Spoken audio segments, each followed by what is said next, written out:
four very distinguished speakers who, drawing on their vast experiences, will provide insight into the shape of things to come and what we should do about this.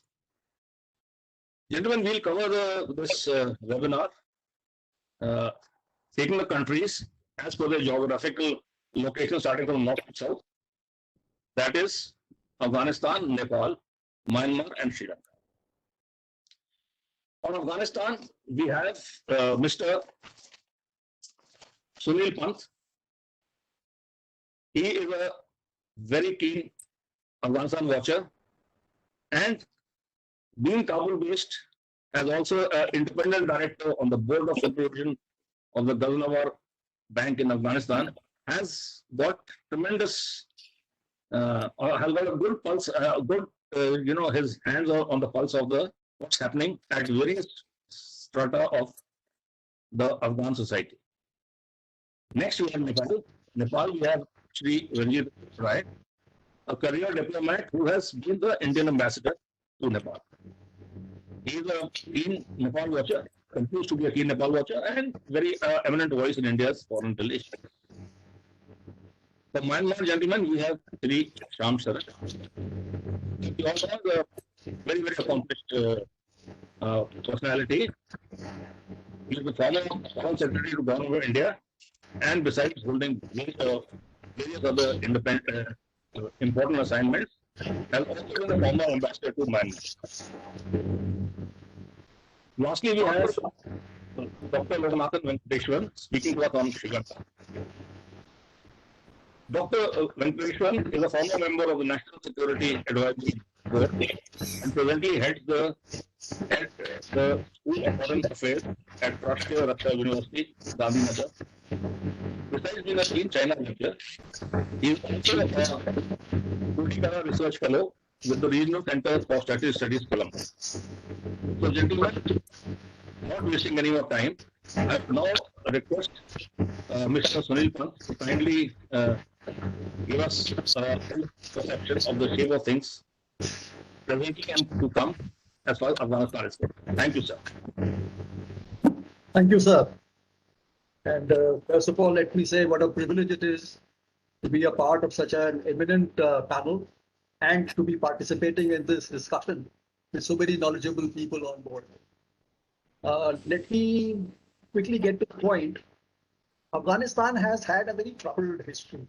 If you go through it, it's supposed to be, I mean, let's go it back to about 52,000 years, which is fairly long by all reckoning. But it has always been in a state of being split, divided, reunited, conquered, reconquered, dismembered, put together, and sometimes, in a state of drift. And all that has been going on for a long time.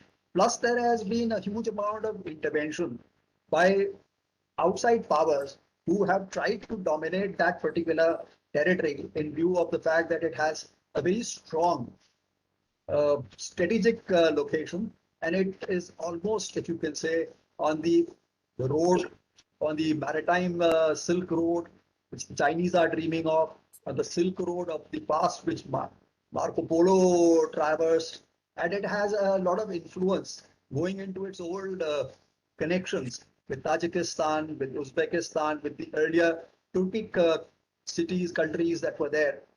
And it is a very interesting mix of ethnicities also, because of all these factors which have impacted it. In fact, the Afghan national anthem, if I remember correctly, has a reference to 14 of these ethnic groupings. And this may not be all, because there are other smaller splinter groups around, which are also residing in Afghanistan and which have their own political and social features, which may be slightly different from those of the others. Now, looking at all this, one needs to consider what Afghanistan is emerging into, what Afghanistan was, the potential that Afghanistan has, and how it is likely to be exploited by the powers that are around it in terms of whether they are going to take a crassly commercial self-interest view, or are they going to be more humanitarian and in terms of looking at it as a way of benefiting and supporting the Afghan people in their quest for a better life ahead. Let me also tell you I mean, I'm sure all of you are aware that Afghanistan is possibly amongst the poorest countries in the world. And even going by their own defined poverty line, which was earlier roughly about $1, about 70 Afghanis, they were more than 48% below the poverty line. Today, with the poverty line having been raised, I think last year, notionally, to $2, which is what people feel with the rising prices and everything, is the minimum that is required for sustenance. Almost 90% of Afghanistan's population falls into the below poverty uh, level. Now, that itself throws up very interesting issues, both sociologically and in terms of the political alignments that are happening. When you are at that kind of level of almost, you can say, basic existence, at that point, you have very little to lose. And that is what is happening. A lot of people look at what their immediate advantage is, and that is where they shift their allegiances, which is one reason why even the 5 years of the earlier Taliban rule, Taliban did get support. It was not as if it was without support. And today also, you find that there have been huge desertions. In fact, yesterday we had a board meeting and we were talking about having to close down 4 branches in various areas because of the arrival of the Taliban people in the vicinity, and it was felt that the place wasn't safe.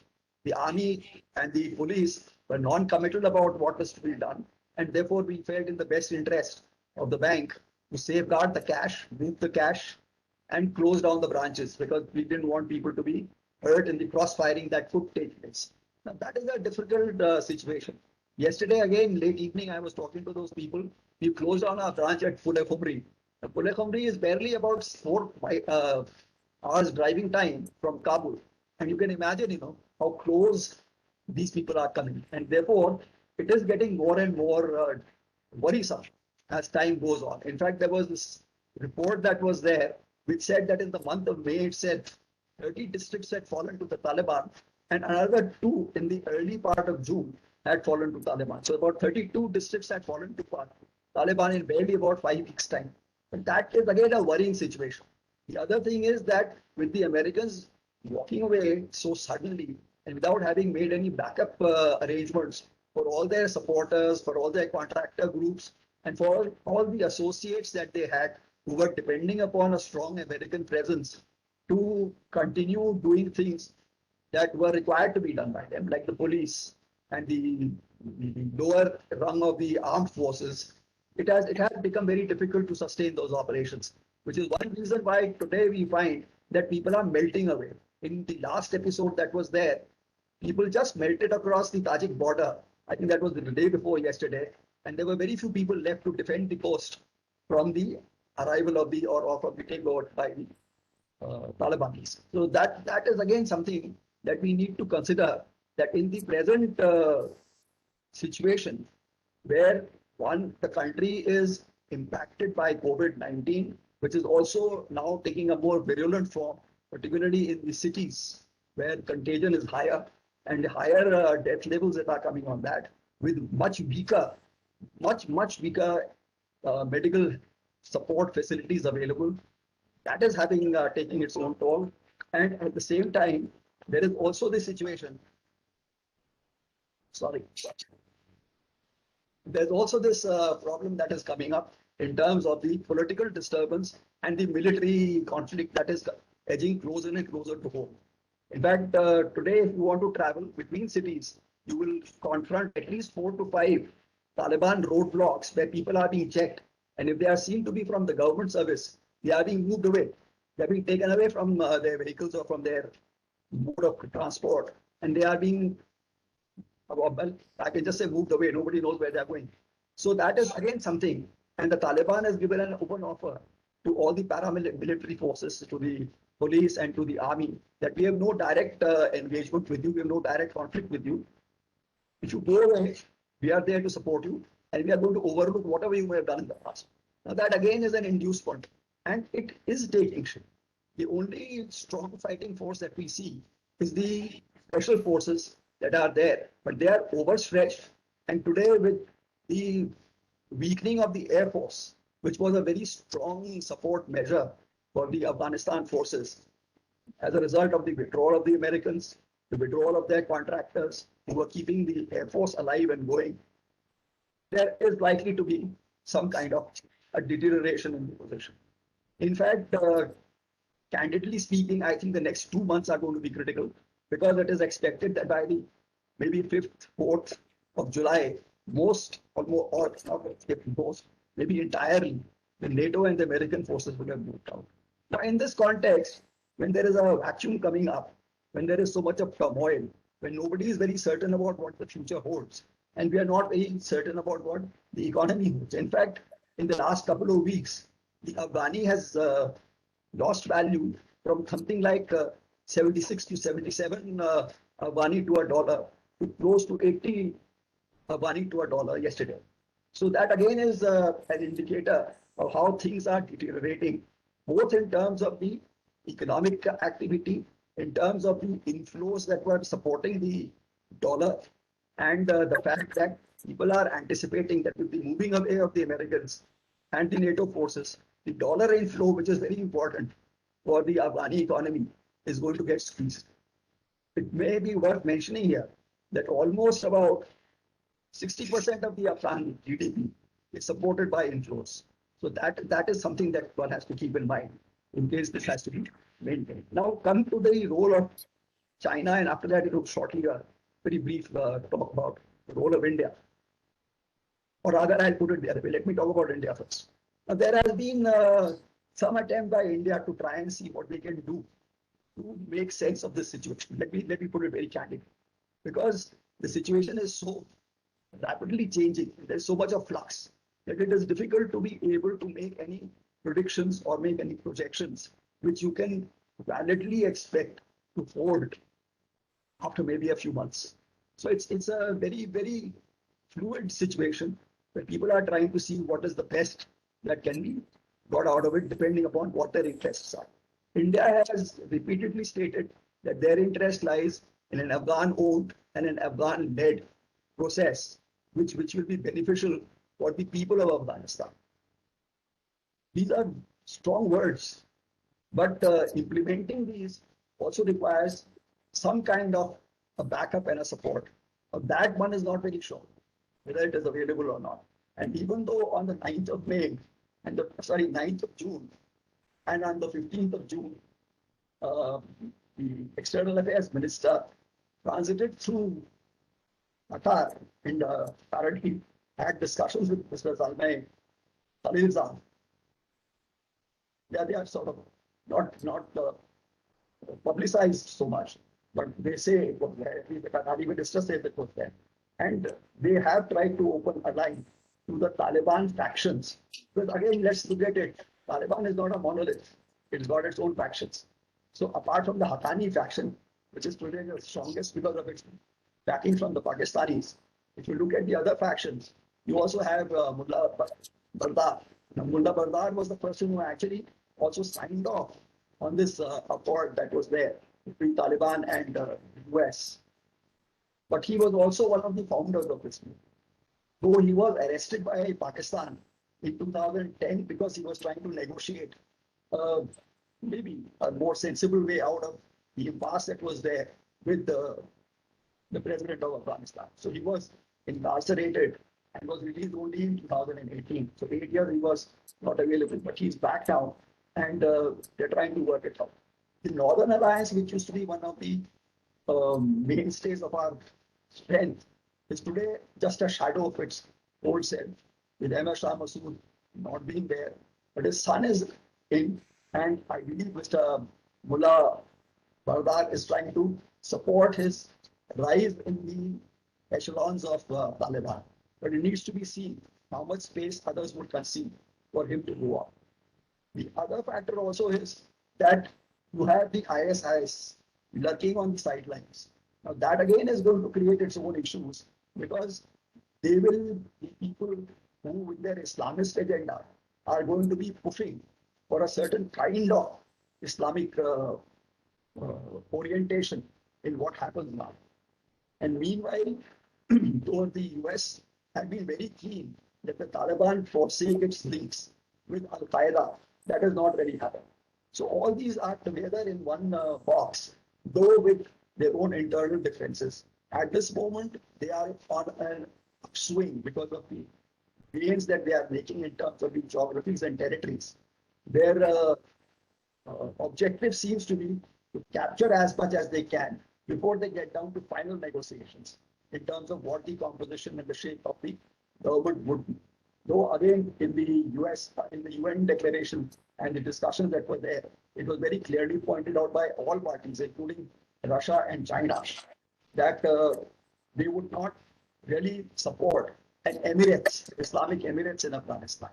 Now, looking at the role of India, India can only play a kind of a supportive role, not a directive role, because India does not have the capacity to actually intervene in Afghanistan.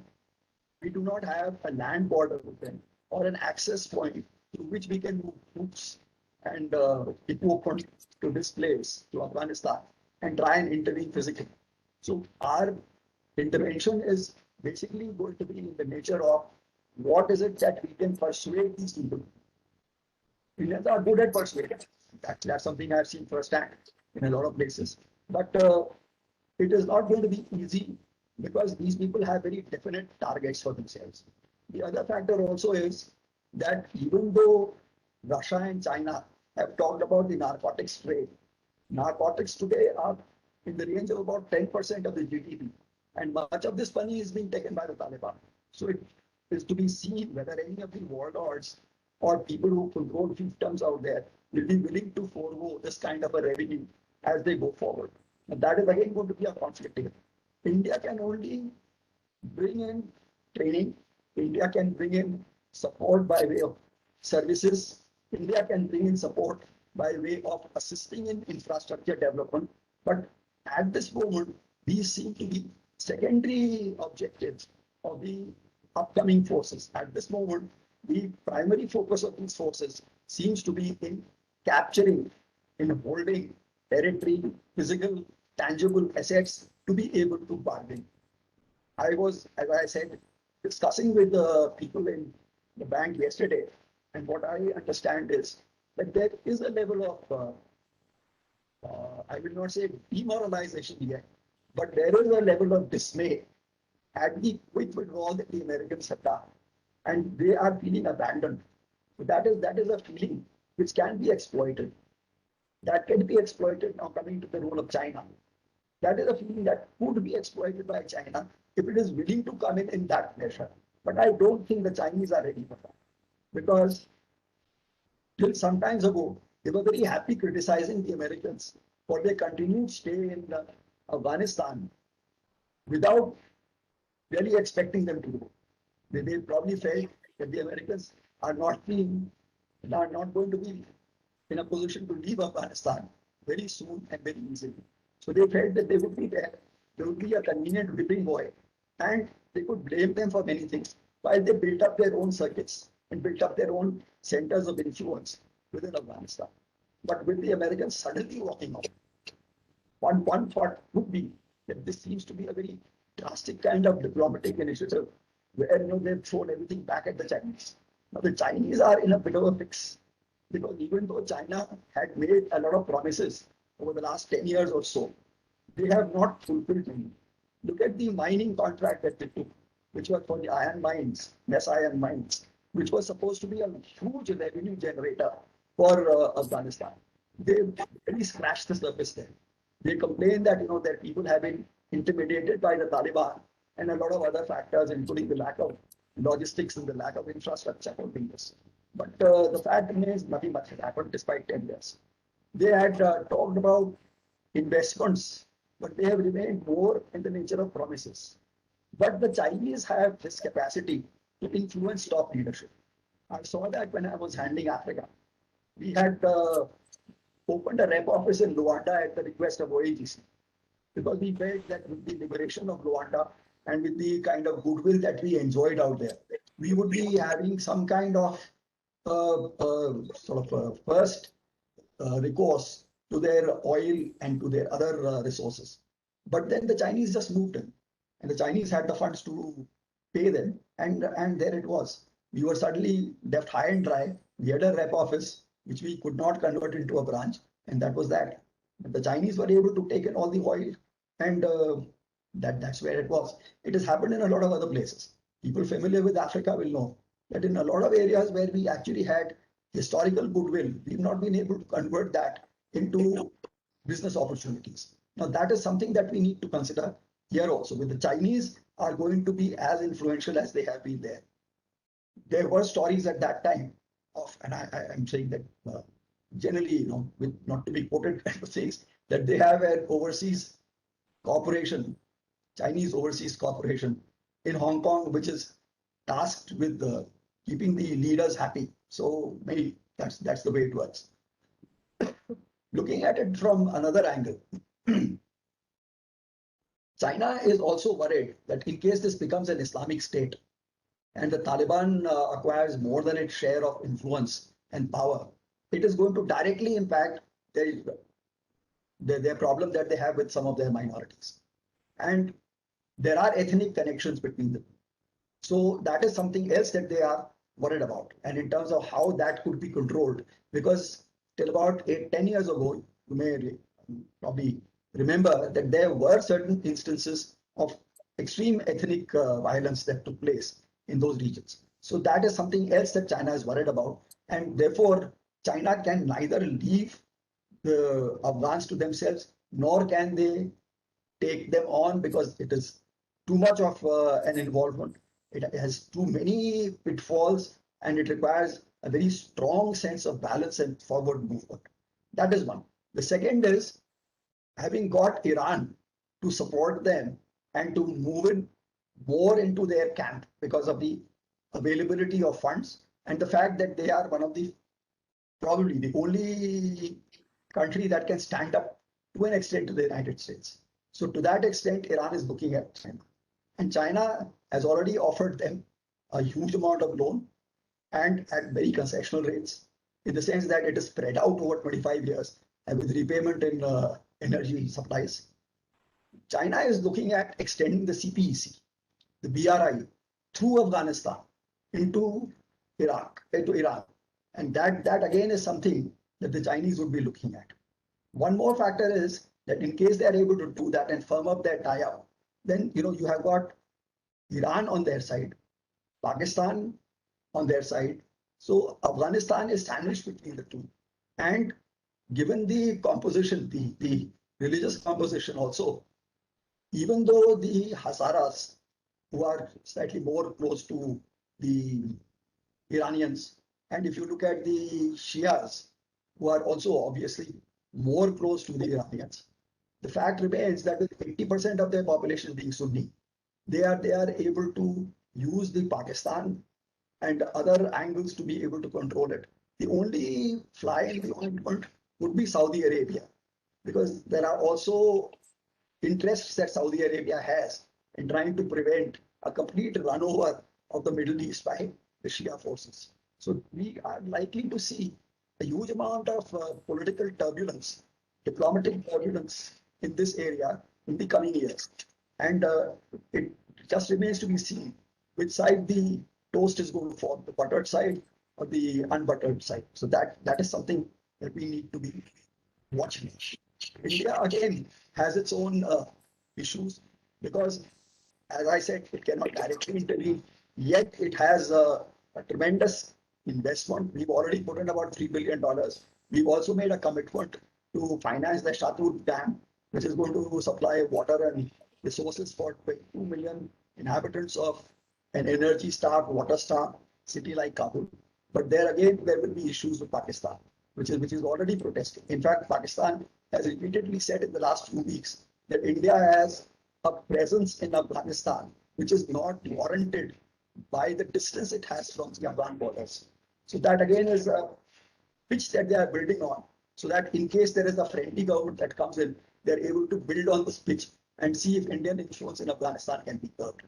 Indian influence in Afghanistan in the area of soft, or should I say, diplomacy also is to an extent waning, because I find that Turkish Turkish music is today more prominent on Afghan TV channels than it was earlier. And the Indian plays, soaps and everything are getting slightly pushed into the non-competitive or the non-prominent segments. So it could be, though of course a lot of Afghans, because they've undergone training in India, they've done their studies in India, and their general experience with India has been good. They feel that India is a friendly, good country. I've been almost sometimes waved through the Kabul airport when I've been going, just because they saw my Indian passport. They said, Delhi jate? I said, Delhi jate. Right. So there it was. So I think that was also a remarkable contribution of the Indian diplomacy to the relationship that we have at that level also. But let's see how far this can be sustained in this kind of an environment. So looking at it in a nutshell, what I would say is Afghanistan is going to be the hotbed of a major struggle that comes in for control and for the purpose of finding out which side can push the envelope to what extent. The Afghans themselves are generally a set of people who are warrior-like, who are hardy people, but who have not distinguished themselves in the field of diplomacy. So one needs to see how they will take this, uh, negotiation forward. So they have been very obdurate in points, and that is also because of the fact that they come from extreme poverty backgrounds. So you have these villages that are, if you fly across Afghanistan, you see these villages perched on top of hills with barely anything around. You don't see that kind of cultivated greenery that one would expect to see. So it is very difficult, and it's a very tough existence that they lead. Therefore, as I said, with very little to lose, they have everything to choose, and that is where all these things become options, including suicide attacks, attempts, even wars, conflicts. They become better options than continuing the way they are. So I don't know if I have any more time.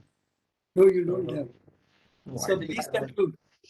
I probably used up the time. But anyways, it's an unending topic where we could discuss so many things, including the ethnic divides, including the fact that there are 4 river basins, and one of those alone actually goes into the sea through Kabul and joins up in Pakistan near Attock with the Indus River. That is again a point of contention with Pakistan, because we are offering to build a dam on that. So lots of things to happen, but let me just say it is going to be a tough period for the Afghans and a period of great flux and great skills that will be required by the Indians. So thank you very much for this hearing. Thank you, sir. Thank you.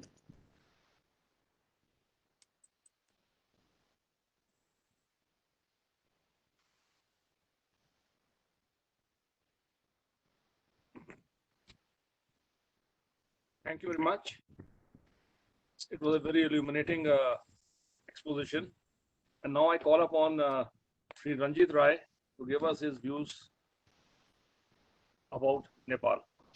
Thank you. Yeah, thank you very much. And first of all, very good morning to all panelists and participants, and many thanks to Strive India for organizing this webinar on a very important and topical issue, and for inviting me. When I was thinking about what I'm going to say, I thought, I would speak on 3 sets of issues relating to India, Nepal, China. Now, the first set of issues I wanted to speak about is the manner in which, both in qualitative terms and in terms of the diversity of engagement and the intensity of engagement, I think there has been a sea change in the Nepal-China relationship. In the old days, China was very concerned about the Tibetan issue and the fact that there were a lot of Tibetan refugees in Nepal. And, they were very worried in terms of inimical influences emanating from these groups and, affecting them in Tibet. And historically, the Chinese basically dealt with the monarchy in Nepal. That was their one point of contact, and they were happy to deal with it. And so they had relatively limited engagement and role. Of course, they were participating in certain economic development projects, etc. But in recent years, and especially in the second decade of the present century, there has been a huge change, both qualitatively and the range of issues that Nepal and China are now engaged in. And of course, all this was formalized during the visit of President Xi Jinping to Nepal in November 2019, when the relationship was elevated to a strategic partnership, which basically meant a very comprehensive enhancement of relations every sphere of bilateral activity. And today, the engagement is not limited to the economic aspects. Of course, the Belt and Road Initiative is a very big project which which China has all over the world and also in Nepal. In Nepal, it's known as the multimodal sort of connectivity, trans-Himalayan connectivity project. And, this is a multi-billion-dollar project which involves development of roads, rail links, several land and sea ports have been provided, fresh transit arrangements have been made. So very, very large project. But what I'm saying is that apart from the economic cooperation today, China is very deeply engaged in both defense cooperation with the Nepalese military and also at a political and party-to-party level. So this is something very recent and very new. And I think this is something that India really needs to watch very carefully. Just to give you some instances of, the kind of developments that have taken place. On the economic side, two very significant projects. There is a 1,200 megawatt hydroelectric project that was given to China on a government-to-government basis. Similarly, there is the airport project in Pokhara, which has been given to China on a government-to-government basis. And you contrast this with the projects that India is doing. We are doing two 900 megawatt hydroelectric projects, the Upper Karnali project, the Arun 3 project. And, these were given to India on the basis of global competitive bidding. So there's a very different style of engagement between the two countries and all kinds of allegations.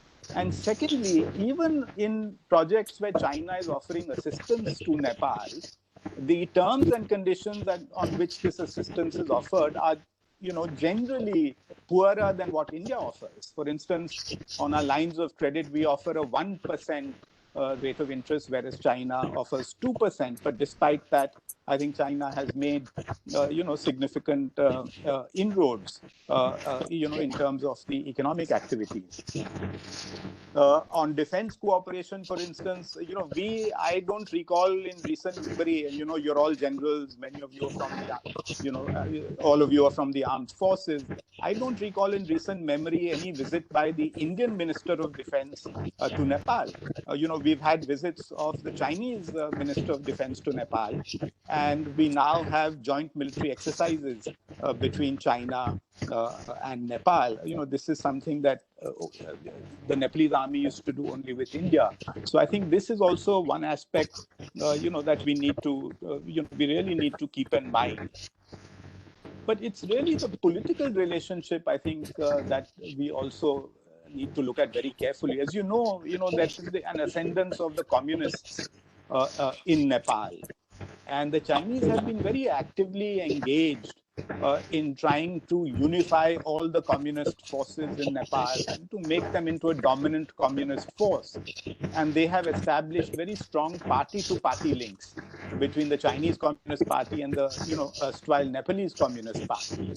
And I'm told that things like Xi Jinping thought are discussed. There is training in terms of what kind of relationship you should have between the party and the government. What is the role of the party in national development? So somehow or the other, there is a sense that, the Chinese are trying to make the communist force in Nepal or mold it in terms of, they have the same image as that of the Chinese Communist Party. And they're trying to train, the Nepalese communists in this direction. Of course, with recent developments, this has, there has been a bit of a setback. The unified Nepalese Communist Party has been divided after a Supreme Court judgment, and right now there's a lot of turmoil in Nepal. We don't really know how it's going to play out. But having said that, I think the Chinese strategic interest seems to be to strengthen the communist dominance in Nepal, and work for a consolidation of these communist forces. So this is something that obviously India needs to be, to look at very carefully. The other thing, of course, is that even in the soft power area, whether it is Buddhism, whether it's people-to-people exchanges, education opportunities, tourism, China is making big inroads. I mean, if you go to Thamel in Kathmandu, which is the main sort of tourist drag, it looks like a Chinatown today. If you go to Pokhara, you'll find virtually every restaurant in Pokhara has a menu in the Chinese script. So clearly, there is a very strong push of China in Nepal. And it's not only at the bilateral level. You also have this at the sub-regional level. And, during COVID times, we have seen that China has started a dialogue between various countries of South Asia that are all members of the SAARC association and are also active supporters and collaborants in the Belt and Road Initiative. Now, the 4 such meetings have been held at high levels. And the idea, of course, we were told, was to discuss COVID-related issues. But another aspect that is being discussed is whether there are synergies in terms of the various BRI programs, in each of these countries, Nepal, Bangladesh, Afghanistan, Pakistan, Sri Lanka, and whether lessons can be learned, and whether there are commonalities, and whether these countries should cooperate. So it's not just at the bilateral level, but even at the sub-regional level, there is an increase. Having said this, I still want to assert that nobody can replace India in Nepal. I think our geography, our cultural connect, the economic relationship means that India will continue to be the dominant player. But over a period of time, I see that incrementally China is making headway. And, this is something we really have to be cognizant of. The second set of issues I wanted to talk about was, why is this happening? What has happened? Of course, at one level, China is a very powerful country, very deep pockets.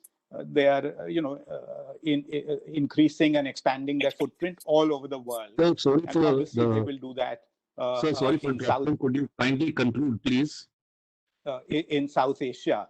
Okay, so then, there are a lot of reasons. One point I wanted to make is that Nepal, there is a divergence in terms of security perceptions between Nepal and India today. India sees China primarily as a threat. Nepal sees China primarily as an opportunity. And the Nepalese government and the younger people, you see China with a lot of resources and want to benefit from that. So I think our policy planners have to look at this. And all the downturns in the India-Nepal relationship obviously encourage Nepal to play the China card, and China reciprocates in full measure. I think somebody mentioned the 2015 differences that existed between India and Nepal, and that is one factor that has certainly contributed to growing Chinese presence. But I don't think the only factor. I think China's role would have increased irrespective of whether or not differences had persisted between India and Nepal. Lastly, since there's not much time and I've just been reminded that I should wind up, how do we deal with this? And I think there are several initiatives that India needs to take. First, we have to step up our own act. Our economic engagement in Nepal has to be stepped up. Our long-term strategy is to integrate the sub-region to create a common economic space. And the best way of doing that is through connectivity projects. Through doing hydroelectric projects in Nepal, where electricity is sold to India.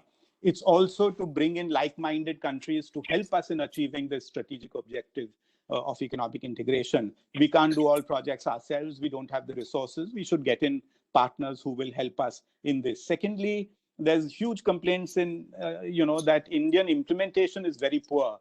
Chinese implementation is much better. So I think we need to get our act together on that. Thankfully, now at the G7 summit in the UK, there is a new initiative. Details have not yet come in, but this is the B3W initiative, Build Back Better World. And, hopefully this will be an additional option available to countries now. So far, BRI was the only game in town. With this, hopefully things will change. We need, as I said, to be engaged with like-minded countries on all issues in Nepal. And we also, in Nepal itself, I think we need to step up our engagement with all political actors. There is a sense that India is dealing more with the government of the day, which has become very autocratic, very undemocratic, not popular, to the neglect of other actors. This is not, I think, we need to be and last is also that, India has very strong economic engagement with China. And Nepal complains that, look, everything we do with China is seen as a security threat by India. And especially when India itself is so deeply engaged with China, and, trade is almost, is 80, 90 billion dollars. So why does Nepal have a problem if China, why does India have a problem if Nepal does something with China? And I think this is something that we should also reflect on. So I want to conclude with those words. Thank you.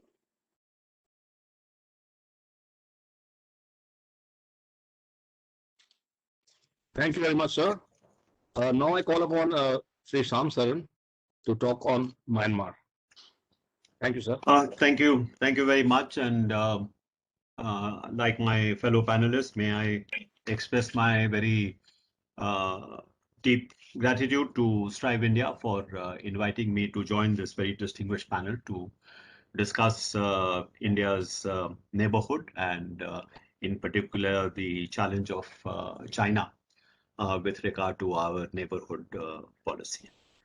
So I have been asked to speak about Myanmar. As you are aware, the internal situation in Myanmar is very turbulent at the moment. There is a violent standoff between the military, the Tatmadaw as it is called in Burma, on the one hand, and you have the democratic forces essentially led by the National League of Democracy. But importantly also, several of the ethnic groups several of whom are in turn also armed groups. So what you have is the makings of a kind of a civil war actually unfolding in Myanmar. Now, what you need to remember is that in Myanmar, essentially, I describe the politics of Myanmar as being something like a three-legged stool. And the three legs are essentially the armed forces, the Tatmadaw. Then you have the essentially Burman, civil society and democratic dispensation like the NLD itself. And the third element is the various ethnic groups, all of whom have been engaged for a very long time in struggling for achieving independence, if not independence, at least a very high degree of autonomy. And traditionally, if you look through the history of Myanmar over the last 70 or 80 years, you will see that there has been a constant interplay amongst these three major actors, political actors. And so if two of them are on the same side, the third side almost inevitably gets isolated. And if you look at the history of what happened, for example, in the late 80s, early 90s, where also the National League of Democracy won a landslide victory. And then it was overthrown by the army, just as has happened after the last elections. Now, at that time, what the army was able to do was, with the help of China, it was able to reach either arms for peace agreements or ceasefire agreements with most of the ethnic groups which are ranged along the periphery of Myanmar, in exchange for very high degree of autonomy which was given to them.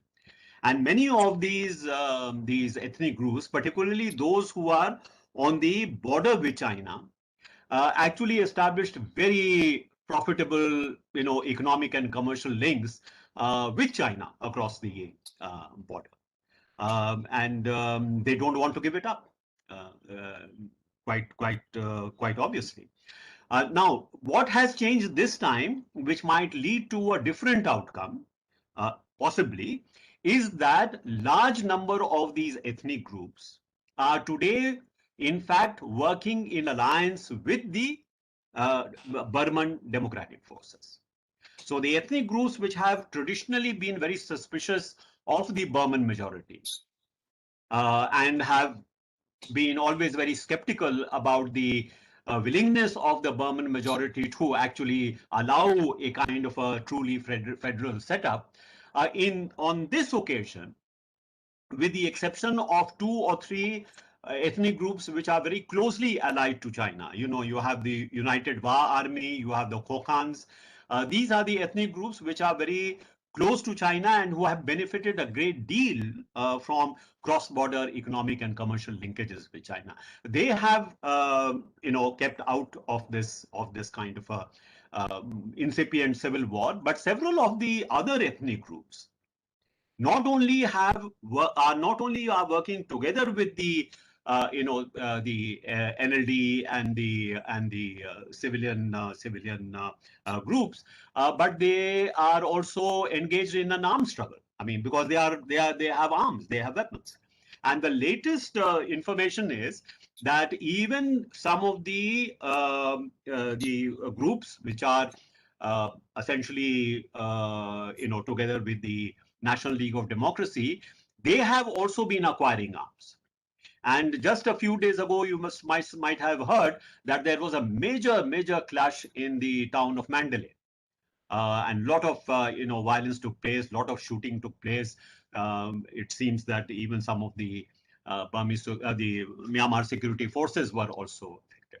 So this is one aspect that has to be kept in mind. If we are looking at how will this sort of play out, the new element is that substantial parts of the ethnic groups are together allied with the NLD and the civilian groups. So that's a new element. Second thing is that whichever way things move in Myanmar internally, and I suspect that the kind of turmoil we are seeing is probably going to persist for some time, despite the army's calculation that they should be able to, with heavy-handedness, be able to, sort of prevent this from moving further, but it has not succeeded. So that's a big question mark. How is this going to play out? But whatever be the internal situation, I think since we are looking at the China factor, because we have not much time, so let me focus attention on that. Why is China's presence in Myanmar so important for India? So one thing you should keep in mind is that if we are looking at the terrain, north-south linkages from China into Myanmar is far easier than the west-east linkages from India into Myanmar. Why? Because most of the river valleys, if you take the Salween River, if you take the Irrawaddy, these are river systems which are coming north to south. So many of the communication links are actually north to south. If you are moving from India into Myanmar, then you come across various kinds of, not only the rivers themselves, but you also have, mountain ranges, not very high mountain ranges, but there are mountain ranges. So access from the Indian side is much more difficult than the access from the Chinese side. And the Chinese have taken full advantage of that in actually putting in place these various communication links, riverine, as well as highways, as well as roadways. There is a virtual Irrawaddy corridor at the moment, north to south, which has become very important for China. The other important, communication link is the development of the Chokphu port. Of course, they have been using the Yangon port, which is very important. But the one of the most favorable sort of deep sea ports, in fact, in this region is the Chokphu port, which is on the Rakhine coast. And this deep water port is being developed today by China. And what we also have is a pipeline, oil and gas pipeline running all the way from Chokphu port into Yunnan province. So a lot of the oil and gas which is being produced offshore and onshore, like for example along the what are called as the A1 to A7 blocks on the Rakhine coast, oil and gas, as well as some of the offshore blocks. All the oil and gas which is being produced there, most of it has been contracted for supply to China, and this is the pipeline through which it's going. But there is also another importance of the Chokphu port, because instead of going through the Malacca Strait, which China thinks is their, it's a kind of a chokehold which its adversaries can have over China. Most of their oil supplies, most of their energy supplies and trade, in fact, goes through the Malacca port. That is why their leaders have said China faces a Malacca dilemma. So in that sense, the Chokphu port is very important because it allows them to bypass the Malacca Straits. And you can have oil and gas which is coming from the Gulf. In fact, use the Chokphu port where they can have, sort of large storage facilities, and use the oil and gas pipeline to bring it into China. So that should be remembered in terms of the infrastructure advantages that China has. Now, we have invested, of course, in the Sitwe port, what used to be known in the old days as the Akia port. But what Ambassador Ranjit Ray mentioned, here also we have a problem in terms of implementation. So this project, by the way, was started when I was ambassador in Myanmar from 1997 to 2001. And we are today in the year 2021. That project has still not been completed. So this is a great big failing on the Indian side, which has to be. Now, the other aspect why we have to be conscious of and be aware of the China factor is because Myanmar, if you look at the map, two things strike you immediately. One is that you have a 1,400-kilometer long land border with Myanmar, which from north to south, you have Arunachal Pradesh, you have Nagaland, you have Manipur, and you have Mizoram. Four of the most sensitive northeastern states of India are ranged along this border. And of course, we have problems of insurgency, we have problem of, sort of subnationalism in these states. So what happens on the other side of the border is of great importance to us, because as you know, in the past and probably today as well, several of the insurgent groups have their sanctuaries on the Myanmar side. So that is another reason why it is important. And if those groups are also being supported by China, as was the case in the past, if you remember, before 1980, we are going to have a major security situation on our hands. The other is, of course, the Bay of Bengal itself. So if you look at the Bay of Bengal, on the other side of the India's eastern seaboard is again Myanmar, and particularly the Rakhine coast that I mentioned to you. So what happens on that coast is again very important to India. Our missile tests are carried out on this Chandipur on sea, and that is also subject to monitoring by the Chinese. So for various reasons, what happens in Myanmar is extremely important to India. Now, what does it mean in terms of, therefore, the policy that India needs to have with respect to Myanmar? Now, what we have tried to do is that, of course, as Ambassador Ray also mentioned, and was also mentioned by Mr. Pant with regard to Afghanistan, we simply do not have the same scale of resources to deploy in these neighboring countries as China is able to. They have much deeper pockets than we have. Therefore, what we have to do is to try and find what are some of the assets that we have which we can leverage in terms of safeguarding our interests, in terms of promoting our interests in our neighborhood. So with different countries, you may have to follow different policies. But with regard to Myanmar, what can you do? So one order of business is, and what we started following, for example, when I was ambassador there, we started changing our position with respect to engagement with the Myanmar army. Why did we begin to engage with the Myanmar army? Because if you wanted Myanmar's cooperation with dealing with the Northeast challenge that you have, then it is the armed forces, the Myanmar armed forces, which are going to be very important. Secondly, we also found, and particularly in my engagements with the Myanmar generals at that time, including the number 1 and number 2, General Monge was the army chief at that time, I discovered that they have great discomfort because of their dependence upon China. They would rather not be so dependent upon China, because historically there has been greater threat to them from China, not really from India. So if you look at the problem that they have had with the ethnic groups, not so much with India, mainly with the Chinese. Because the Chinese had put them together under the Burmese Communist Party at one time, and when the Burmese Communist Party was disbanded, they still retained the linkages with these ethnic groups. So they used that as a kind of a leverage against the central government in Myanmar. So I found that there was a kind of a claustrophobia there because of this heavy dependence upon China. And therefore, we were able to present ourselves as some kind of a countervailing presence to the Chinese presence in Myanmar. And the generals were quite receptive on that issue.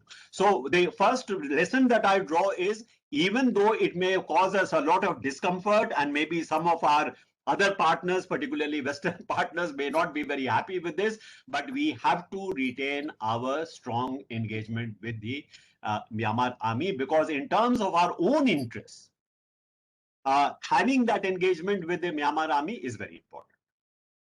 The other element that I think we have to take into account is that with regard to the civilian, the NLD, even though the NLD was not very happy, and Aung San Suu Kyi herself were not very happy about how we had engaged with the Myanmar army, particularly when she was under house arrest.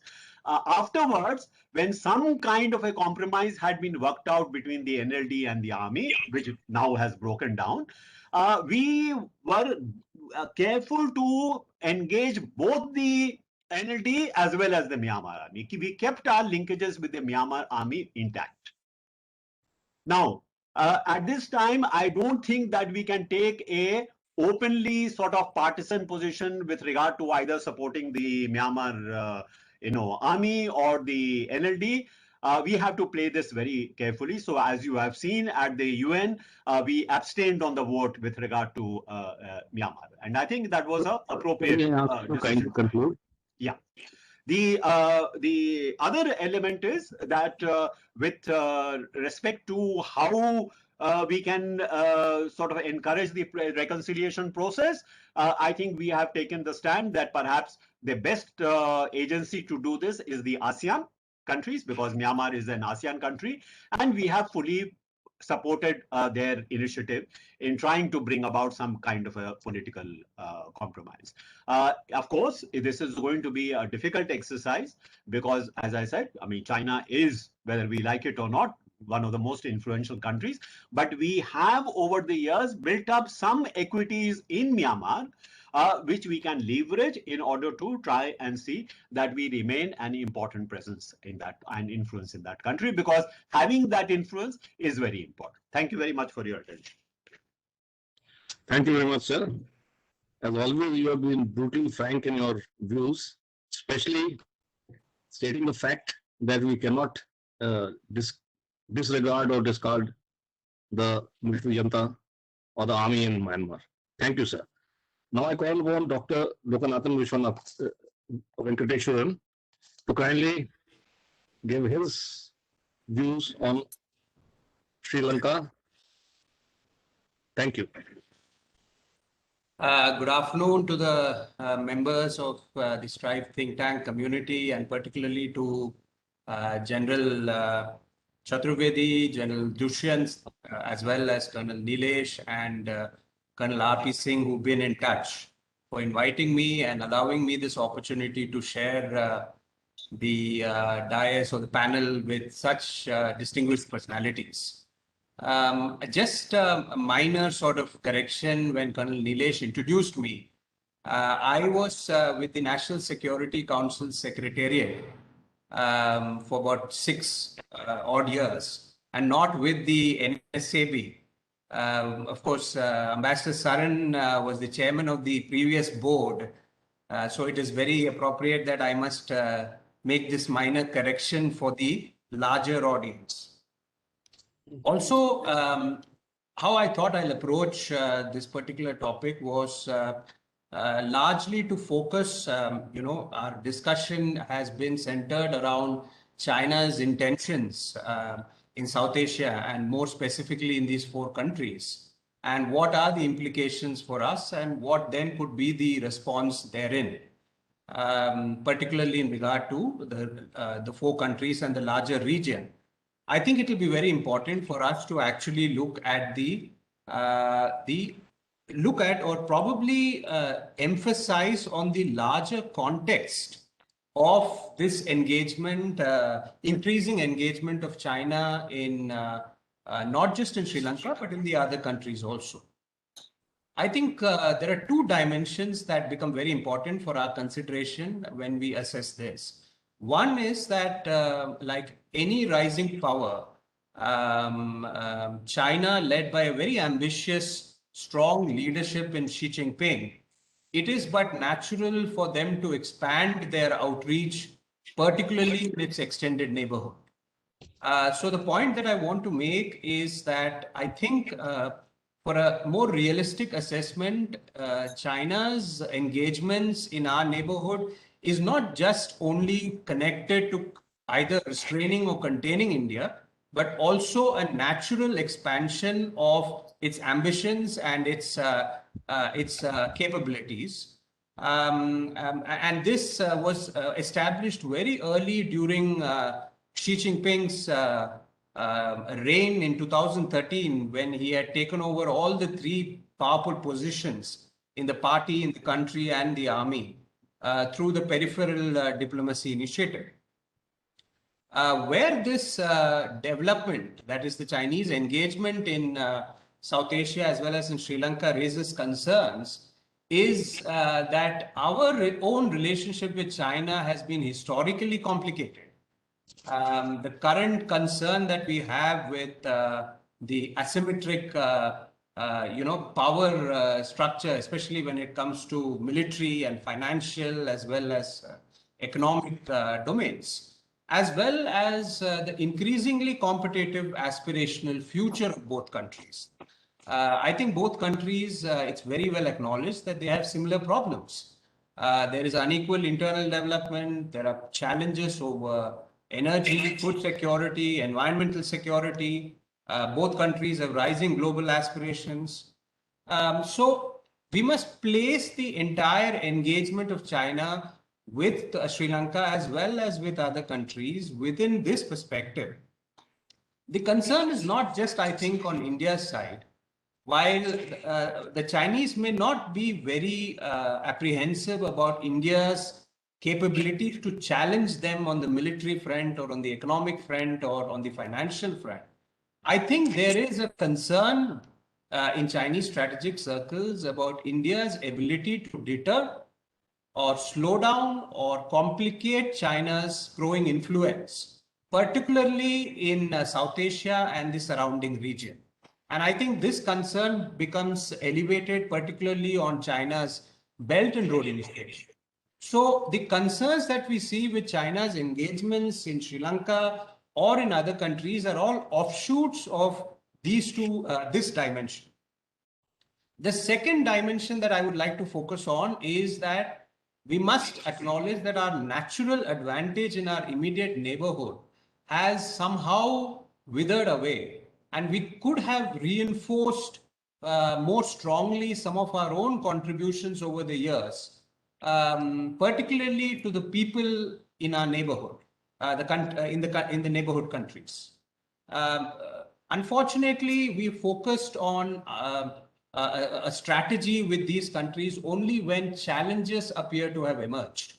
And this possibly also explains why our focus has predominantly been on the challenges with Pakistan and China over the years. Nepal, Maldives, Sri Lanka, Bangladesh have all under particular dispensations have visibly enhanced engagement with China. And even though dispensations have changed in these countries, they have not completely abandoned their engagement with China. So even as China is expanding its influence and India is strengthening its deterrence mechanisms, we must also acknowledge that our own smaller neighbors have evolved. And that is very visible in the pragmatic approach that each one of them is displaying today when it comes to India and China.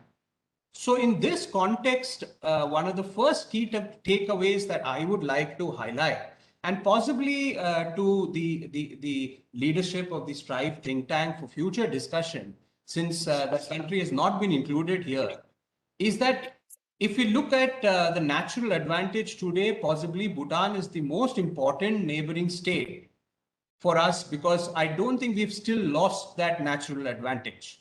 I don't need to emphasize to this educated audience gathering here about Doklam and the importance of China's presence in the Chumbi Valley and the pressure it can put on the Siliguri corridor and on our northeast region. Possibly, Prime Minister Modi's first visit in 2014 to Bhutan was, only reinforced this belief. Within this takeaway, the second point that I'd like to add is we must do more when we have dispensations in power in neighboring countries that are favorable to us. In the present context, Maldives would be one such example, and Bangladesh is another example. And possibly, again, the Prime Minister visiting Maldives twice in the last few years could be an indicator to this approach. Myanmar, as Master Saran has so beautifully put it, has always been under the shadow of the junta. The Chinese have always played a role there. Afghanistan, as Mr. Pant has put it, has a complicated security environment and is not geographically connected with India. While Nepal is geographically, no matter what engagement it has with China, requires engagement with India. So in this context, I would say that Sri Lanka presents the most challenging relationship under the current circumstances for India, particularly with the Rajapaksas coming back to power. And I say this because there was a bit of I would say negativity that centered around the Mahinda Rajapaksa's previous reign and his going away from power, and the Indian involvement in some of the internal politics of Sri Lanka. So considering that both the brothers are back in power, the challenge only accentuates more. When it comes to concerns for us on Sri Lanka specifically, I think China's engagements in this country, and I'm not focusing so much on the projects and on the initiatives that China has taken in Sri Lanka in this particular talk, because that's all out there. General Chaturvedi, for example, has written a very detailed paper on the Strike think tank, which I happened to see today morning, which details China's engagements in Sri Lanka. I think the concern for us is Chinese engagements in Sri Lanka when viewed with the broader prism of the Indian Ocean region. Again, the Prime Minister, when he met President Gotabaya Rajapakse, said a stable Sri Lanka is not only in the interest of India, but for the entire Indian Ocean region. From a Chinese perspective, engagement in Sri Lanka, and if I can take the liberty of borrowing the phraseology that Chinese often use, like the 4 comprehensives and the 2 musts and whatnot, I would say the Chinese engagement in Sri Lanka has been driven by 2 realizations. One, of course, is, and again, Ambassador Saran has touched upon this, is the dependence along the vital sea lanes of communication. The second is, along with that significant dependence, is the Chinese realizations that there are vulnerabilities for them along the sea lanes of communication. And again, Ambassador Saran touched upon the geographical choke points. I don't need to reiterate on this. The Chinese response to these 2 realizations has also been, I would categorize it as 2 responses. One, of course, post 2008, the plan that the PLA Navy has been gradually increasing in presence in the Indian Ocean region, whether that is through anti-piracy missions, whether that is just escorting merchant vessels carrying humanitarian relief material for international organizations, whether it is deploying for conducting exercises in the region and visiting other countries, whether it's the Chinese naval personnel training and providing support in operating newly acquired platforms in many of the IOR littoral countries, whether it is the plan assisting in evacuating its citizens and other foreign nationals for the first time, in fact, in Libya in 2011, and then in Yemen in 2015. And then, of course, the well-documented Chinese intelligence gathering ships. I think it was Admiral Lamba who the then Navy chief in 2019, when he said that the Chinese presence in the Indian Ocean, which has been very closely monitored by the Indian Navy, is reckoned to be about 6 to 8 vessels besides the submarines.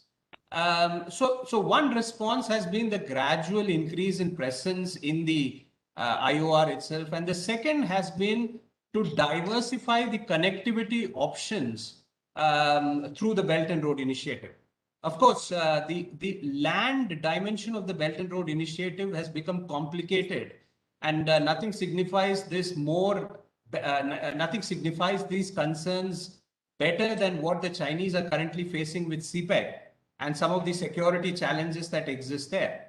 So even in the context of the Belt and Road Initiative, the maritime route becomes extremely vital for the Chinese. And this again overlaps with the vital slots along the Indo-Pacific and the IOR. In this context, I would say the second key takeaway, and possibly this could be discussed later on, is that I think our concerns, especially when it comes to engagement with Sri Lanka, would only increase. What if the Chinese decide to announce the protection of vital slots as a core interest for them? This is perfectly possible because with its enhancing military capabilities as well as its growing economic leverages, China's core interests have continued to expand over the years and also have remained flexible to reflect changing priorities. The Chinese have announced that the safeguarding of the core interests will be firmly on the armed forces. And in this context, their latest military strategy, as well as their the military reforms, speak about creating an efficient military force, particularly in the maritime domain, which focuses on a combination of offshore water defense with open seas protection. And I think very importantly for India, also to prepare to fight a short duration, high intensity regional informatized war. So if the context of Chinese engagement in Sri Lanka, because Sri Lanka is placed right at the mouth of these vital slots, is enhanced by the Chinese declaring that the protection of the sloths is a core interest, I think that will only complicate and elevate the concerns for us in Sri Lanka. The third key takeaway, I think, for the consideration of this audience here, the key question is not anymore about whether China will be a regular factor in our neighborhood. I think that is already answered. The question would be in terms of how do we ensure China is unable to use these resources that they have or the assets that they have or are establishing in all these countries to actually target us. And it is in this context that we will have to engage more proactively and highlight especially our contributions in the past and our historical linkages with our neighbors. It is all there, but it needs to be reinforced, particularly to the people in our neighborhood countries. I'll come to the concluding part by focusing on what could be India's responses, particularly on China's engagements in Sri Lanka. I think it's clearly established that China will remain a factor in Sri Lanka, and India will have to engage with Sri Lanka, particularly on defense cooperation. A start has already been made, and I think it is interesting to note the slight change in diplomatic terminology when President Gotabaya took power in November 2019. He said Sri Lanka would maintain an equidistant foreign policy. And by August 2020, the Foreign Secretary had said that Sri Lanka would like to remain neutral, but at the same time, adopt an India first foreign policy. This was quickly reciprocated from the Indian side by announcing the Sri Lanka as a priority one defense partner in February 2021. So I see this as a slight progress in terms of Sri Lanka reiterating that India is a very important player and cannot be ignored. The participation of the Indian Air Force and the Air Chief in the recent 70th anniversary celebrations of the Sri Lankan Air Force in March 2021 only reiterates this. And I think India, by engaging, especially at the highest levels, with the new leadership in Sri Lanka, our Foreign Minister Jaishankar visited there in November 2019. President Gotabaya and Prime Minister Mahinda Rajapaksa have both made their first official visits to India. Sri Gopal Bagle is our current ambassador there. He goes straight from the Prime Minister's office, which was his previous assignment.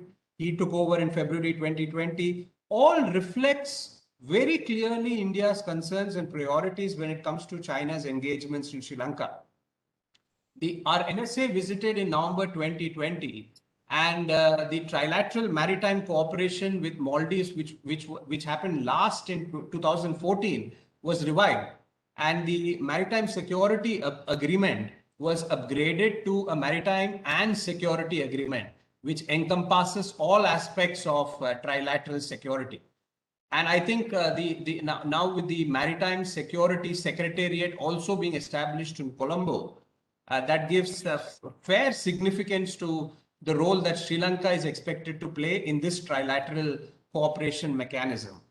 The other thing that we will have to do is, especially I think this is a point that Ambassador Saran mentioned. I think it is going to be very difficult for us to play the game that the Chinese are playing there, especially when it comes to the financial assistance. It's very well documented that Sri Lanka's external debt, especially to China, has been mounting, and this needs to be constantly reinforced in all our engagements with Sri Lanka. It is being done, but it could be done more intensively, and we could encourage Sri Lanka as part of this narrative to diversify its financial borrowings. We have ourselves announced a 450 million line of credit. Just a few days back, 100 million line of credit for solar energy projects has been sanctioned by the Exim Bank. And I think the way to move forward, especially in the financial domain, is to work with other friendly partners on investments. And in this context, of course, our partnership with Japan on the Eastern Container Terminal would be one way to go. At the same time, we must engage with Sri Lanka also on encouraging it to keep China honest. Whether that is in terms of the Hambantota port being used only for commercial activities, or whether that is on the Chinese port city project, or even on the hybrid energy renewable project of the islands of Jaffna Peninsula. I think these are all concerns for India. We must keep these firmly on the agenda in our discussions with Sri Lanka and encourage them to keep it firmly on their agenda when they engage with the Chinese. Another area, and I'm winding up in a minute or two. Another area is on fighting terrorism. And as part of this 450 million line of credit, 50 million has been specifically put aside for fighting terrorism. I don't think, I mean, the entire plank on which the Rajapaksas have come back to power is on national security. And the Easter Sunday terror attacks that took place in June 2019 has only firmly reaffirmed the challenges that China faces. So working together with China as part of the defense cooperation, more specifically in fighting terrorism, I don't think is going to raise any heckles on the Chinese side either, because they themselves have been helping Sri Lanka, especially on equipments. As part of fighting terrorism, it will be useful for India also because of the prolonged ethnic conflict in Sri Lanka, to also not only engage with the Tamil leadership there, but to also continue to reiterate to the Sri Lankan leadership on how we need to have a political resolution to this issue. I think that has been our consistent stand on Sri Lanka, and the entire concerns with terrorism, I think, gives an excellent platform for India to continue to push for this. Gotabaya Rajapaksa has expressed some reservation over devolving land and police powers to the provinces. He has reiterated development over power devolution. I think we need to reiterate for development and power devolution in Sri Lanka. And this is where, as part of development, there have been requests, for example, made more recently to build more houses in the north and east provinces, and also to provide assistance for deep sea fishing techniques. In this context, National Security Advisor Doval Sir's meeting with the Tamil National Alliance leader, I think, was significant, and possibly we must continue to move along the same path. Finally, of course, we must engage consistently on key issues for the Sri Lankans. I think there has been some expression of concern on the Quad, and it is important that we must engage with Sri Lanka on what the Quad stands for and what are its objectives. Some of the language that Sri Lanka, especially from some of its official communication, has reflected more or less what the Chinese have been saying about the Quad. And I think this is why we need to engage with Sri Lanka on the Quad. And finally, of course, on the fisheries issue, which is always a slippery issue for India-Sri Lanka relations. There are plenty of platforms that have been established over the years, whether that is the joint working group, whether that is the Fishermen Association level talks. There has also been a proposal more recently from the Sri Lankan side to establish a joint marine resources management authority. We could consider all of this and continue to reiterate, particularly to our fishermen, on the on not crossing the international maritime boundary and getting into any complications with the Sri Lankan Navy. My final point is that I think the overall engagement of China and Sri Lanka, and also in South Asia, must be viewed from our own bilateral relationship with China. And this is why engaging with China continues to be important, whether we like it or not. And the boundary question continues to be an extremely important factor in our engagement with China. So I would say that we would have to start looking at how can we engage more meaningfully on the boundary question with China as part of the larger engagement with our neighboring countries, to ensure that China doesn't use them against us. Thank you.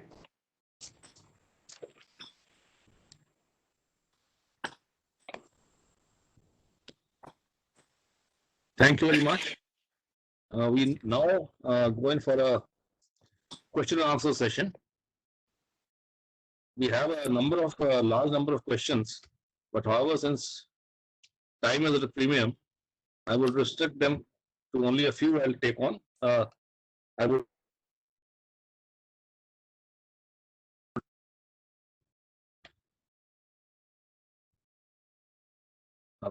I would request the speakers whose questions have not been taken up to understand the paucity of time constraint. That is the only thing which is restricting our question and answer session. The first question, which I would like to just a moment, please. Just to ask former Foreign Secretary, Mr. Sham Saran, is that there is a query that though China has created a number of string of pearls in terms of ports right from the Gulf of Oman till its mainland, or I would say till Bangladesh, that to be more precise. These ports, and these are seen as a threat during times of hostilities or during tension, but wouldn't these countries prohibit or restrict the deployment of naval vessels and even administrative deployment in these areas? Could we have some comments on this? Well, thank you. Thank you for that question. Let me make a couple of general points. One, you have to recognize that as the overseas sort of interests and assets of any country increases or expands, the security aspect will follow. When you have assets deployed abroad, you will want to protect them, and for protecting them you need to have naval power, and you have to have naval power which also has various kinds of facilities or bases close to where you have those assets. Second is the sea lines of communication. If you are very heavily dependent upon certain sea routes for your trade, and China certainly is, like where we are as well, obviously it will deploy its naval power in order to try and safeguard those sea lanes of communication. So it should come as no surprise that China is looking for both expanding its naval power in South China Sea as well as in the Indian Ocean area, and at the same time, as we have seen, is trying to also acquire, if not bases, they are certainly acquiring areas where, or ports where they can have significant facilities for docking, for refueling. This is what they have done in Sri Lanka. This is what they have in Gadar, and this is what they are likely to have in Chokpyu port as well. Now, of course, those countries are saying we will not allow, China to utilize these facilities for military purposes. They may say that, but we must recognize the great asymmetry of power between China and these smaller countries. You saw, for example, with respect to Sri Lanka itself, that there were two Chinese submarines which insisted on docking in the Colombo port in the civilian side. Why? Because there were those terminals which were developed and were being managed by a Chinese company. So they said, we would like our submarines to dock there because it will be easier for them to service them. Normally, this is not possible. You would have to go to a naval port when you are visiting another country. You go to a naval port, not to a civilian harbor. And Sri Lanka also objected to that.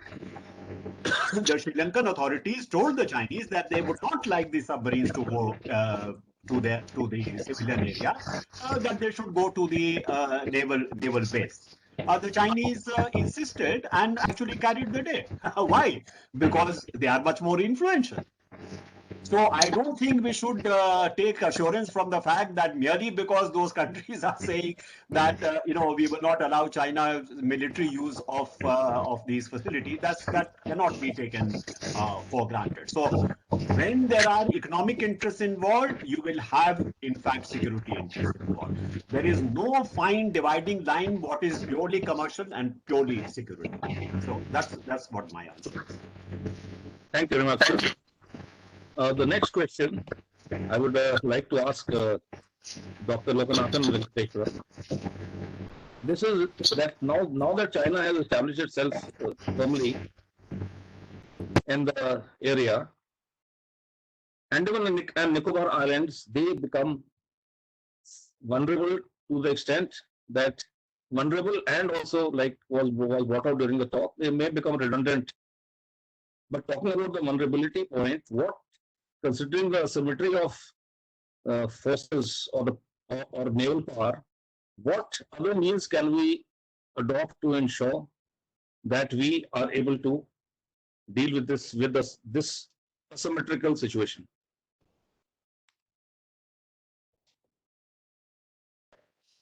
Thank you. I think, some measures have already been put in place in terms of, for example, the management of the islands itself through the Joint Tri-Services Authority. That would be, I think, one way of ensuring that any such security concerns can be negated through a more coordinated approach. The second, of course, is in terms of just ensuring that the connectivity as well as the infrastructure from the mainland to these islands itself is continuously strengthened and enhanced.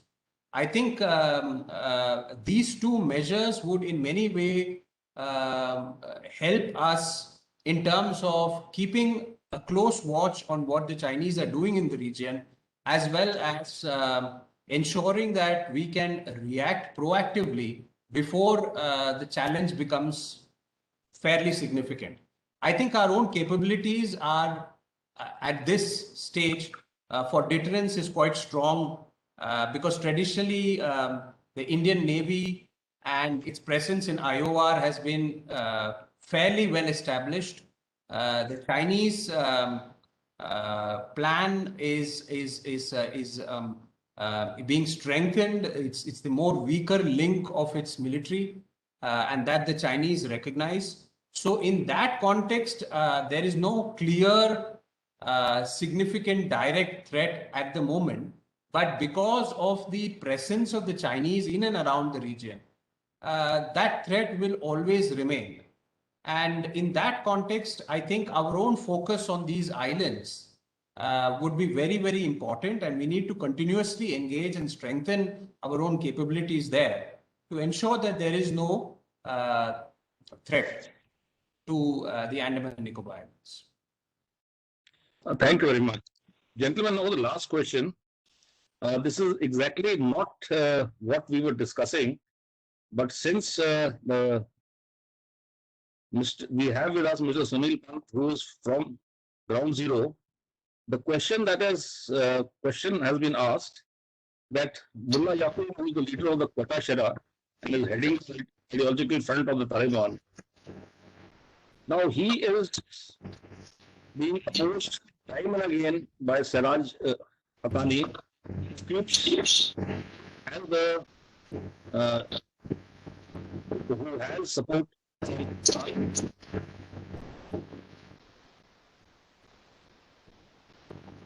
I'm afraid the question was not clear. Your voice was breaking.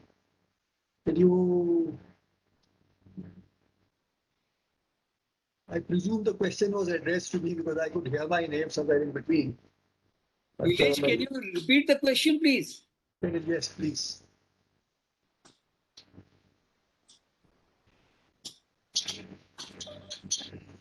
Chaturvedi sir, kindly pick up the question from the chat box.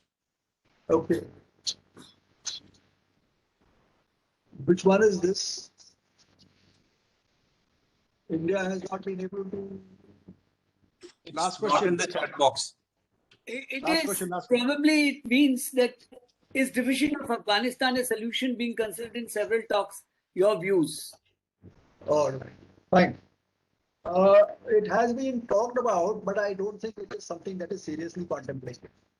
One thing is that the division of any country into components has generally led to a huge amount of instability in that region. And that is something that is evident from our experience, global experience, towards the later part of the 20th century and even in the 21st century.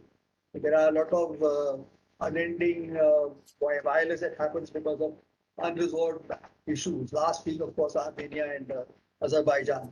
So normally it would not be in the interest of people to bifurcate or trifurcate or split apart country, and therefore there would be an attempt to keep it together.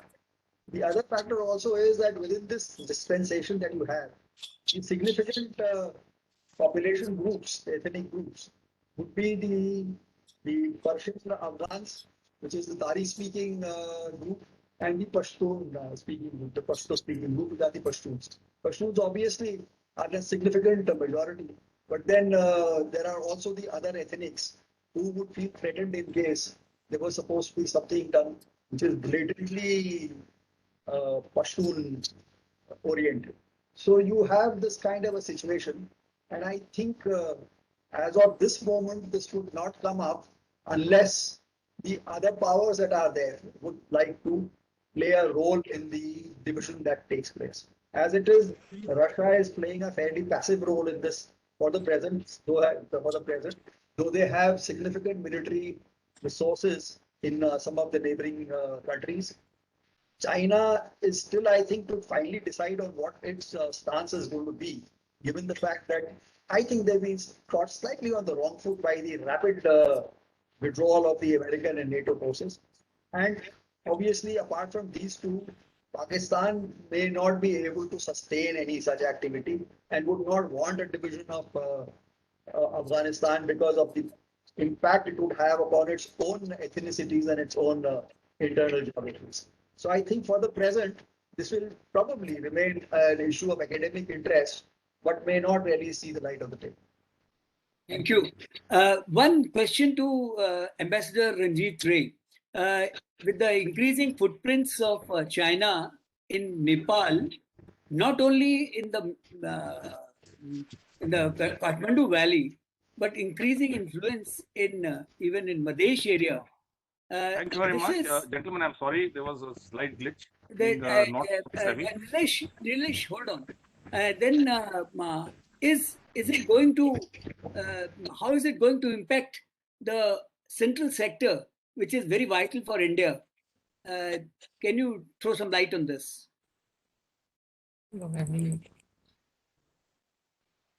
Okay. Ambassador Ranjit Ray, please.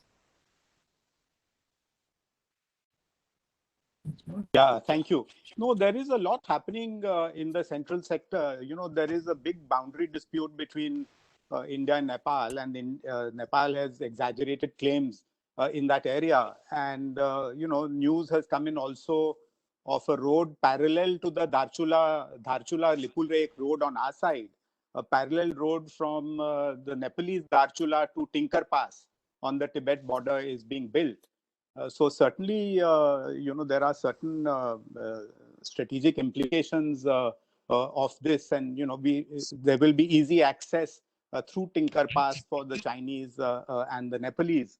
I don't know when you said central sector whether you mean the Tarai area or Yes, you know, Tarai area. Yeah, so I mean the Tarai, we have an open border between India and Nepal, and free movement of people without any documentation. So this is a very critical area for India's security, and you know we have to ensure that this is well protected. And Chinese ingress into this area obviously will raise a lot of red flags in India. So you know this is a serious development, and we are seeing some major investments coming up.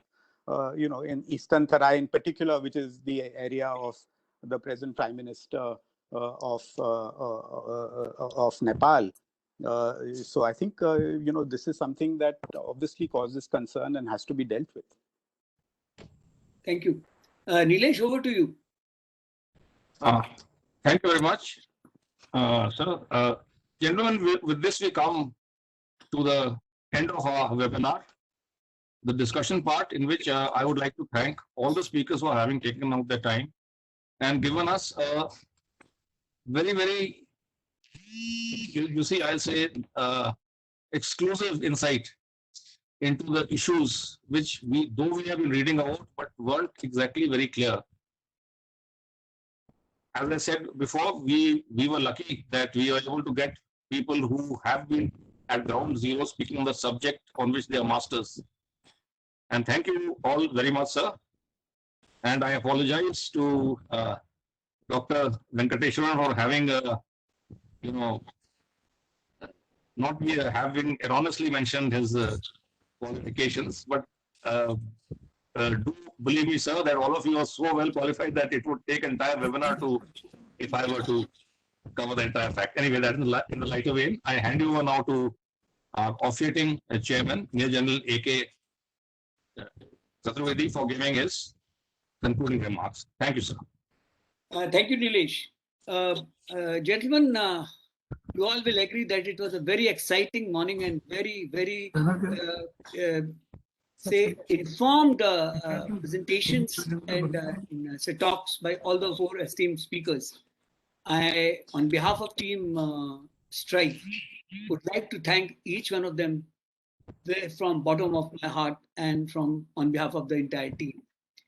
Some of the major takeaways for us, and believe me, we intend to convert it into a policy recommendations, which we will tend to send to the GOI.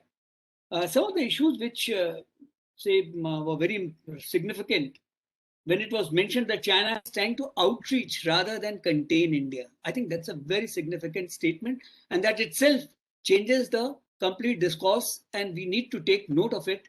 And our strategy should be accordingly to counter that kind of outreach. Second thing is that Chinese attempts to bypass Malacca Strait, because even today 70% of its oil passes through Malacca Strait and 80% of its trade, it flags two issues, very important. That in case if we want to unhinge China, marine domain is the domain, and we have to enhance our capabilities in the maritime domain, so that we can, even his responses in the north can definitely be unhinged. In this, his attempts to go take CPEC, which is now becoming, because of Gwadar being what it is, trying to take it to Iran through Afghanistan, or using the Rakhine coast to north-south passage, or maybe a little more in days to come, the Crow as Thomas and all those things. We need to be taking note of it. What Ambassador Saran very rightly said, that we cannot challenge China because of the economic power it wields, and even the military strength which has got, the engagement which he has got, and every country wants to have a support from it. So therefore, the only thing is country specific. We have our own leverages, our traditional leverages which we can use. Some of it has been mentioned about the software, soft power, and all those things. And in this, the recent development, especially in case of Myanmar and Sri Lanka, which government of India has taken note of, and even the way Maldives, we have brought it back from the total control of China. I think the economic indebtedness which dependence on China causes, that needs to be highlighted to each one of them, and that will help us. Fighting terrorism is one important aspect, and in this, what as a normal Indians we had been missing all this in Indo-Myanmar's engagement is the divided ethnicity between India's Mizoram, Nagaland, and across that Shan and Kashin and all those things. So that has to be, and if we want to control terrorism, that should be a very common point for all of us. The most important thing is that we may be having very good ideas, but implementation, in case if it takes Sitwe Port from 97 to 2021 not completed, I think we need to be very careful about it. Relevance of Andaman and Nicobar Island and simultaneously with Lakshadweep is very important. Not only to protect the Indian interests, but also to influence movement through 10-degree channel, Duncan's Passage, and finally 6-degree channel. We have our economic interest, though it may be just 0.8% or 0.08% of the land mass of India, but it gives you almost 32,000 square kilometers of EEZ, and where there are a lot of resources which are there. And as we all know, that recent times, the